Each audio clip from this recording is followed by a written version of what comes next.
Well, Jonathan, it was another great land show. I tell you, we started off with a friend of the show, been on a couple of times, Barry Estes, Alabama Hog Control, talked about hog hunts and hog eradication for the farmers and also for the outdoorsmen to protect the native species here in Alabama.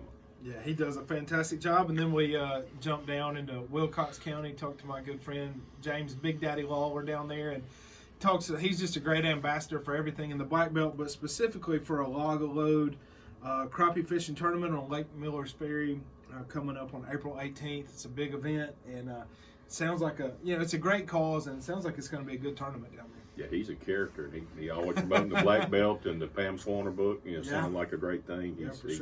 He's got a lot of personality. Love to have Big Daddy on. Speaking of another big guy, Big Brian Watts, we found him roaming around the woods, and we talked about the pros and cons of a loblolly planting over a longleaf planting after a clear cut, and several other sort of timber topics. Yeah, and then we wrapped it up with the wild man Tim Baker. He was on, gave us a few tips for catching crappie this time of the year. Said Lake Guntersville is the must go to. Get out under a bridge right now with some minnows or some jigs and catch some fish. And just a great time, man. And enjoy putting another show together with you.